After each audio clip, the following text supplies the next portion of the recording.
معناها لبا شرعية أما لبا ودنيات أما لبا جنسيات محي معناها هذا طاي سومالي دعنا نجا مو إحنا في عبا مو إحنا حبا شعار يا باسط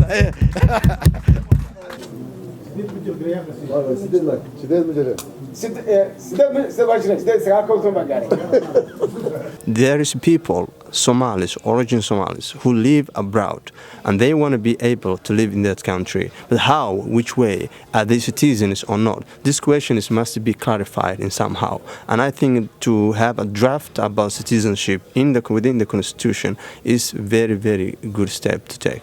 We can't go to election without citizenship law.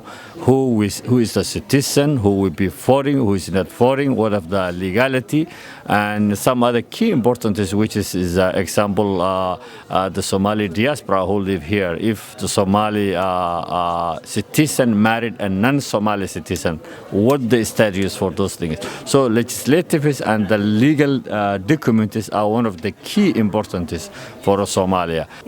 aad iyo aad ayaan macnaheedu ugu qanacsanaa macnaheedu kulankan maanta la kulmay waxay ahayd markii ugu horeysay kulan Soomaali sidaan oo kale aan ka soo qayb galo aad iyo aad aan wax igu fadhiyo qiimo fara badan oo xiiso fara badan يعني qiimaha laga hadlayeen waxyaabaha laga hadlay ugu badnaan waxay ahaayeen yani qofka bini aadamka Soomaaliyada sida lagu xaqiijin kara taasna waxay ahayd yani mid aad iyo aad khibrado fara badan ay iga soo kordheen.